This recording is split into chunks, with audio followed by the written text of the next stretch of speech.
Coucou les amis, c'est Nat, j'espère que vous allez bien. On se retrouve comme au coin du feu avec cette petite bougie qui crépite. Aujourd'hui il fait très moche, il pleut, le ciel est gris-noir, il y a du vent, on se croirait en plein hiver. Et je me suis dit que c'était le moment parfait, puisque je n'ai pas eu le temps avant, c'est un signe, de faire cette vidéo, de faire cette review du magnifique Wiccan Oracle of Shadows, qui a été créé par Arabo Sargsyan. C'est un jeu russe, donc l'oracle Wiccan des ombres, pour la traduction française. Donc je ne vous donnerai aucun mot en russe, ni le nom des cartes, ni quoi que ce soit, puisque je ne parle pas du tout russe. Je ne le lis pas, rien du tout. Simplement, j'ai eu un énorme coup de cœur sur ce jeu. Donc ce jeu est arrivé par hasard, comme beaucoup de jeux sur lesquels j'ai craqué. Il est arrivé complètement par hasard chez moi. C'est-à-dire que je n'avais jamais croisé ce jeu avant ce jour-là. J'étais en train de faire des recherches pour mon Witchy Oracle. Je compose actuellement le guidebook de mon oracle. Et donc, je faisais un petit peu des recherches sur certaines choses, en fait, du monde des sorcières, pour m'aider à la rédaction de mon livret. Et je tombe sur cette image, en fait. Je tombe sur cette image, et évidemment, ça m'a tout de suite interpellée. Victorien, païen, wiccan. Je me suis dit, oh, c'est joli, mais qu'est-ce que c'est que ça? Comme je ne comprends pas le russe, je ne savais pas du tout ce que c'était. Et j'ai cliqué sur l'image, je suis tombée sur une vidéo d'une jeune femme russe qui faisait donc la review de ce jeu. Et quand j'ai vu ce jeu, j'ai regardé peut-être cette review, sans vous mentir, une bonne dizaine de fois, je pense. Et je me suis dit, ce jeu, il m'appelle, mais c'est viscéral.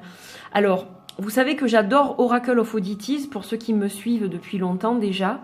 C'était l'oracle number one que je ne mettais jamais dans le top 10 ou des oracles ou quoi que ce soit, puisqu'il était pour moi au-dessus, je ne pouvais pas le classer en fait.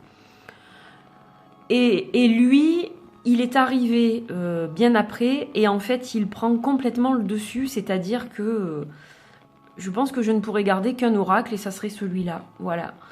Il a quelque chose de très spécial. Donc j'ai regardé cette review, je me suis imprégnée des images, il me parlait sans comprendre quoi que ce soit, il me parlait complètement.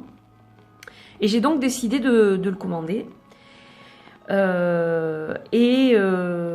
est arrivé donc bien après la date de commande, puisqu'il a mis énormément de temps à arriver. Il y a eu des petits soucis, je pense, au niveau de la poste, parce qu'il venait d'Ukraine, et je sais que la poste là-bas, ça fonctionne pas toujours très bien, ici non plus. L'un dans l'autre, il a mis beaucoup de temps à arriver. Mais quand il est arrivé, ça a été waouh. Et je ne l'ai plus quitté depuis. Et donc, je tiens un petit journal sur lequel je note mes impressions par rapport aux cartes, ce que je ressens, les 2-3 mots que j'arrive des fois à traduire avec Google Traduction, hein, voilà, je suis pas, c'est pas sorcier, on arrive à faire pas mal de choses aujourd'hui, même sans parler la langue, et je suis complètement connectée à ce jeu et je l'adore. Et en fait, vous avez été super nombreux à me demander une vidéo de ce jeu. Ça ne m'est jamais arrivé qu'on me demande autant de fois cette vidéo. En fait, pour tout vous dire, entre les messages sous les vidéos et les messages privés d'Instagram et sur ma page Facebook, vous avez été au moins une trentaine à me demander cette review. En peu de temps. Parce que je l'expose beaucoup sur les réseaux sociaux depuis quelques jours. Et du coup, il y a eu un engouement autour de ce jeu. J'ai une amie qui l'a déjà commandé. J'ai une personne qui me suit qui m'a dit qu'elle l'avait acheté tout de suite dès qu'elle avait vu mes premières images. J'ai quelqu'un d'autre qui me suit aussi et que je suis, qui est intéressé par le jeu, qui m'a demandé où je l'avais acheté. Et en fait, vous avez été super nombreux à me demander où je l'avais acheté. Donc, je l'ai acheté sur Etsy. Je vous mettrai le lien dans la barre d'infos. Maintenant, sachez que ce jeu n'est pas disponible tout de suite. En fait, je pense que la boutique a été prise d'assaut quand les gens ont vu les images que j'ai postées sur Instagram. Et du coup, le peu d'exemplaires qui restaient est parti tout de suite. Donc, pas de panique. Il va revenir en stock dans quelques jours. Voilà, donc c'est pour ça que je poste cette vidéo ce week-end. Et normalement, courant semaine prochaine, il devrait être en stock de nouveau sur la boutique dont je vous posterai les coordonnées dans la barre d'infos. Voilà, bon, j'ai déjà bien blablaté, 5 minutes pour introduire la vidéo. Donc, la boîte de ce jeu, elle est magnifique. C'est une boîte dure. Elle est laquée, comme vous voyez. Donc, c'est pas un jeu auto-publié. C'est un jeu qui est édité par un éditeur dont je ne comprends pas le nom, mais c'est Vesbook, en fait, qui édite ce jeu. Voilà, là, c'est en russe, et puis là, on peut le lire. Donc, Vesbook. C'est un jeu donc sur les sorcières, hein, bien sûr, sur la Wicca. C'est un très très beau jeu, vous allez le voir. Donc je vais essayer d'ouvrir la boîte. Alors je vous la montre un petit peu quand même, elle est magnifique. Voilà, on retrouve vraiment beaucoup d'illustrations très très sorcières, hein, voilà. Donc dedans, elle est normale, en fait, c'est du carton. Voilà, l'intérieur est juste splendide. Donc en fait, quand vous recevez le jeu, il est dans un encart comme ça qui est complètement décoré. Voilà, c'est du carton, mais c'est super beau, quoi. Moi, j'ai trouvé ça magnifique. Et vous avez votre petite boîte avec le jeu de cartes. Voilà. Et vous avez un magnifique, magnifique livre. Il faut que je vous le montre quand même un peu, qui est entièrement en russe. Donc si vous êtes russe, franco-russe, que vous lisez le russe et que vous passez par là, voilà le magnifique livre plein de bons conseils, plein de magie, plein de belles choses, quoi. Voilà, c'est juste un livre superbe. J'aurais tellement aimé pouvoir le comprendre. Mais ce n'est pas grave, puisque j'ai une belle connexion avec les cartes tout de même. Et même si, alors je peux pas faire la traduction complète du livre, hein, ça c'est pas possible. Non, sans parler du tout la langue, c'est juste pas possible. Mais j'arrive à comprendre quand même. Bon, il y a beaucoup d'illustrations qui parlent toutes seules déjà. Et puis j'arrive quand même à comprendre, à m'imprégner du jeu et à le comprendre. Je ne sais pas comment vous l'expliquer. Voilà. Mais je fournis un gros travail quand même depuis quelques semaines. Donc, il a son petit pochon et son tapis, comme vous le voyez. Donc ça, c'est pas livré avec le jeu, hein, je précise. Je préfère vous le dire.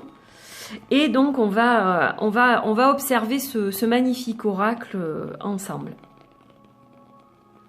Donc, le dos des cartes, il est comme ça, avec un pentacle...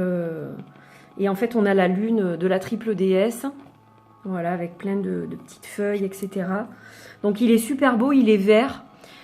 Vert nature, hein, il n'y a pas d'autre mot. Voilà, il est très, très relié à la nature, ce jeu. Il y a beaucoup d'animaux dedans, vous allez le voir. Et en fait, moi, j'ai vieilli la tranche avec un tampon encreur Distress Ink, ça s'appelle. Et voilà, je voulais que, en fait... Il est blanc à la base et je voulais que ça soit vraiment dans l'esprit du jeu et que ça reflète le beige qu'on peut retrouver sur les cartes en fait. Voilà, donc c'est un tampon Distress Ink et la couleur, je ne me souviens plus, mais je vous mettrai ça dans la barre d'infos si ça vous intéresse. Voilà, voilà. Comme ça fait vraiment, vraiment tout bien et puis ça fait ancien, ça fait grimoire, enfin j'adore. Donc, les cartes, il y en a, je ne sais plus combien. Je ne sais plus combien il y a de cartes. C'est grave, docteur. Une quarantaine, mais bon, 48. Voilà, exactement, c'est marqué sur la boîte. Donc, 48 cartes. Oui, il y a beaucoup d'animaux. Il y a les fêtes païennes. Donc, vous retrouvez le calendrier, en fait, des sabbats. Et puis tout un tas de choses. Donc je vais vous les montrer, vous allez voir qu'il y a plein de symboles sur les cartes, donc certains d'entre vous vont les reconnaître. Il fonctionne avec les runes, il fonctionne avec les plantes, voilà, il a plein de correspondances avec tout un tas de choses, et puis au niveau des symboles aussi, bien entendu. Donc ça c'est la carte du prêtre, donc qui correspondrait un peu au hiérophant en fait. Dans le tarot, et vous avez donc la rune Féhu. On a des signes planétaires, on a la clé de Ankh. Voilà. Ensuite, on a la prêtresse. Donc pareil, hein, ça correspond un peu à la grande prêtresse, je dirais, dans le tarot. Alors chaque fois, vous voyez qu'il y a un petit cadre.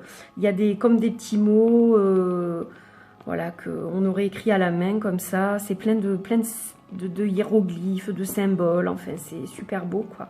Puis là, on a des plantes. Alors ça, je crois que c'est des gentianes, il me semble. Là, on a les cartes des lunaisons. Donc, il y en a 3. On a la pleine lune avec la chèvre. Donc, qui peut aussi être un animal totem. Il fonctionne aussi avec les animaux totems. Il y a un tirage avec les vies antérieures. Enfin, on peut faire vraiment énormément de choses avec ce jeu. Et donc, pour les cartes lunaires, il y a des animaux. Donc, en fait, moi, je ne les ai pas classés dans les animaux totems, puisqu'elles ont aussi une autre signification. Là, on est dans les cartes lunaires. Mais elles font aussi office d'animaux totems. Donc, ça engage à faire des recherches, par exemple, sur la chèvre, l'animal totem, comment ça fonctionne, qu'est-ce qui va nous apporter cet animal totem, etc. Donc, c'est super intéressant. Donc, pleine lune.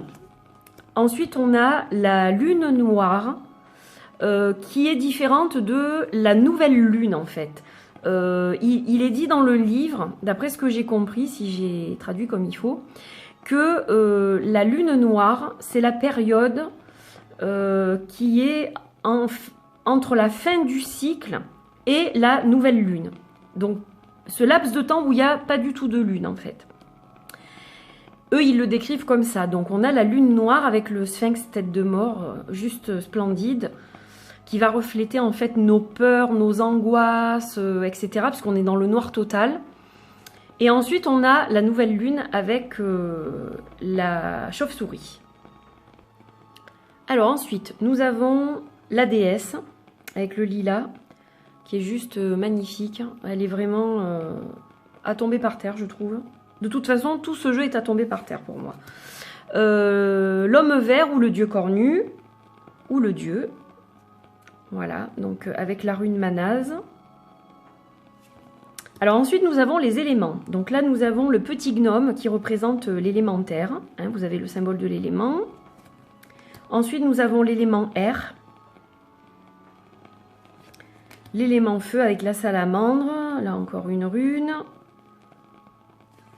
Et l'élément eau avec la sirène. Donc on peut travailler avec les éléments. Je vous dis, il y a énormément de choses. Alors, les fêtes païennes. Donc là, nous avons l'Ita. Elles ne sont pas dans l'ordre, hein. Donc l'Ita, mais ça peut être aussi l'animal totem, le scarabée. Là, on a Imbolc, Yule, donc pareil, l'animal totem, le cerf, Samhain ou Samhain ou Halloween, Beltane avec la licorne, donc là aussi animal totem, la masse, Ostara avec le lièvre ou le lapin comme animal totem aussi. L'abeille. Donc là, on passe dans une autre catégorie de cartes. C'est comme ça que je les ai classées, moi. Elles ne sont pas du tout classées comme ça dans le livre. Mais moi, ça me parlait, en fait, qu'il fallait que je trouve comment m'approprier le jeu. Parce que c'était déjà très compliqué qu'il soit dans une langue que je ne maîtrise pas du tout. Et du coup, il fallait que je puisse le comprendre et me l'approprier. Donc là, il s'agit des animaux totems maintenant. Donc on a la carte du Coven, mais moi je l'ai appelée l'abeille en fait. Et c'est donc aussi un animal totem qui va représenter la communauté. Celle-ci d'ailleurs, je l'ai postée sur Instagram il n'y a pas longtemps. Et vous voyez qu'on a 3 chakras ici. 3e œil, cœur et sacré. Voilà, les couleurs sont juste posées là. En fait, c'est ça que j'aime, cette petite touche de couleur, comme dans Oracle of Oddities, et je pense qu'ils vont aller merveilleusement ensemble. Je ne les ai pas encore testés, mais ça va pas tarder. Alors cette carte, je l'ai appelée la tortue, mais en fait, normalement, elle s'appelle les cristaux. Mais j'ai voulu l'appeler quand même la tortue, et c'est une carte qui donc représente pour moi l'animal totem de la tortue, voilà, mais qui parle aussi des propriétés des cristaux, de leurs bienfaits, etc. Voilà, la longévité de la tortue, on a une dent, donc quand on quitte la terre, c'est vrai que les os et les dents sont les choses qui Donc survivre le plus longtemps, on va dire. Donc je pense que c'est en rapport avec ça. Voilà, puis le signe du Capricorne ici. Tout plein de choses intéressantes. Alors des fois, la carte est reliée à un autre signe astrologique dans le livre que celui qui est représenté sur la carte. Donc moi j'ai associé les deux en fait. Voilà, au moins pas de jaloux. Le corbeau à double tête. Donc on retrouve plein de symboliques. Là on a de l'ail. Donc se protéger contre le messager qui va nous apporter peut-être des choses pas trop rigolotes. Il y a tellement de choses que voilà, je pourrais en parler des heures. Il est splendide. Il a une énergie de dingue. Alors, le lièvre cornu, qui représente donc aussi l'animal totem du lièvre. Donc, on a susceptiblement deux cartes. Il y a Ostara et celle-ci. Donc, peut-être qu'on peut attribuer le lièvre et le lapin à cette carte-là et Ostara le laisser vraiment que comme carte de fête païenne. Voilà, après, chacun fait comme il le sent. Mais donc, lui, je l'ai classé dans les animaux totems. La chouette, magnifique, avec l'araignée. Donc voilà, la chouette qui voit dans le noir et là elle n'a pas d'yeux, donc assez intéressant pour creuser la signification de la carte. Le crapaud qui couvre son œuf, voilà, avec Manaz mais qui est à l'envers cette fois, enfin sur le côté. L'ours avec le chakra couronne en action, ou troisième œil ou couronne, entre les deux je dirais. Berkana. C'est relié aussi à l'élémentaire, au soleil.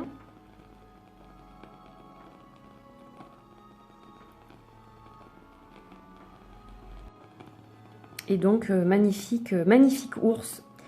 J'adore. Il a un petit côté le normand, je trouve, cet ours. L'oie grise qui voyage de par le monde et qui nous apporte plein de messages. Le papillon avec des yeux ici. Ça, je pense que c'est un coquelicot. Voilà, vous avez les phases lunaires. Encore une rune. Alors, ça, c'est la Vierge. Mais moi, je l'ai appelée le renard en second. Parce qu'elle a aussi l'énergie du renard en animal totem. Voilà, mais ça représente aussi la jeune fille vierge. Voilà, tout ce qui est un peu innocent, nouveau. Le chat avec ses 4 yeux qui nous hypnotisent complètement. Alors là, vous ne le voyez peut-être pas, mais ils sont violets en fait. J'aime beaucoup les cartes qui sont associées aussi. Ça peut nous permettre aussi de travailler avec les chakras par exemple. Là, on a le coq, donc symbole de l'infini. On a des petits grains tout autour qui forment un cercle. Voilà. Et on va passer à tout ce qui représente vraiment les sorcières, c'est-à-dire leurs outils. Hein, n'est-ce pas? Donc là, on a la tamé, on a le dorus, le hou, on a le grimoire ou livre des ombres, ça va dépendre, le balai, le chaudron avec des pattes de poulet, le pentacle, je la trouve magnifique cette carte, qu'est-ce que je l'adore, trop belle. Là, on a l'autel, avec tous les outils qui sont représentés. La mandragore. Alors oui, je l'ai compté en outil de sorcière, parce que c'est une plante qui était très utilisée autrefois par les sorcières. Donc voilà pourquoi je l'ai mise dans cette catégorie. La coupe. La baguette. Et là, on rentre dans la dernière catégorie du jeu. Donc moi, c'est comme ça que je les ai mises. Ça, c'est un peu des cartes à part. Je ne savais pas trop comment les classer. Donc voilà, il y a les rayons de fleurs qui nous parlent de beauté subjective et que l'âme n'a pas de corps. Donc tout est beau dans l'âme en fait. C'est une énergie, donc il n'y a pas de beauté, pas de laideur. Et on nous rappelle que dans la tradition wiccan, rien n'est laid dans la nature, ni vil, ni dégoûtant. Tout est harmonieux, tout trouve sa place. Voilà, cette carte, elle parle de ça, en fait. Alors là, on a le triple effet retour. Donc, on peut parler d'enfant intérieur. On peut parler du fait que toute action entraîne une conséquence et que donc on se prend un triple effet retour. Voilà, il faut bien réfléchir et voir au-delà de l'acte que l'on va faire. Il faut voir plus loin que l'acte parce qu'après ça risque de nous revenir en pleine poire et c'est pas toujours génial, quoi. Alors là on a la vieille femme, donc ça peut être aussi animal totem serpent. Ça peut être une vieille femme sage ou une vieille femme mauvaise, hein, ça va dépendre aussi. La lumière, et on peut avoir l'animal totem du rat, si on tire cette carte, et puis on a le chakra couronne ici. Alors celle-ci, c'est les écritures. Voilà. Les rituels, avec ce personnage à tête de corbeau, en fait, avec les ailes du corbeau aussi. Là, on a le grand esprit, alors celle-là, mais comme elle m'a plu quand j'ai vu ma petite Vénus de Willendorf, je me suis dit, oh là là, c'est pas vrai. Oh, c'est juste trop trop beau, quoi, je le trouve magnifique. Et on a une carte blanche que j'ai appelée la carte dorée, qui peut être soit dessinée, si vous avez envie de dessiner quelque chose dessus, soit gardée blanche comme ça, et moi en fait je la garde comme ça, et pour moi elle a un peu la signification de la carte bleue dans le Lenormand. C'est une carte qui est extrêmement positive en fait. Donc voilà comment j'ai fait mon business. Voilà, donc vous avez vu ce merveilleux jeu. Depuis le temps que vous me le demandez, hein, je suis désolée de ne pas avoir pu le faire avant, mais j'avais pas vraiment le temps de préparer une jolie vidéo pour vous. Donc, il fallait que j'ai suffisamment de temps pour faire quelque chose de sympa, quoi. Je préférais ne pas me précipiter et faire quelque chose de sympa pour vous présenter cette petite merveille. Voilà, donc je vais tout vous mettre en barre d'infos, hein, le nom du jeu, le lien, le tampon encreur aussi pour ceux qui sont intéressés éventuellement. Voilà, donc j'espère que vous avez apprécié cette vidéo. Donc sachez que le livre est complètement en russe, il n'y a aucune traduction en anglais de ce jeu, ni en aucune autre langue.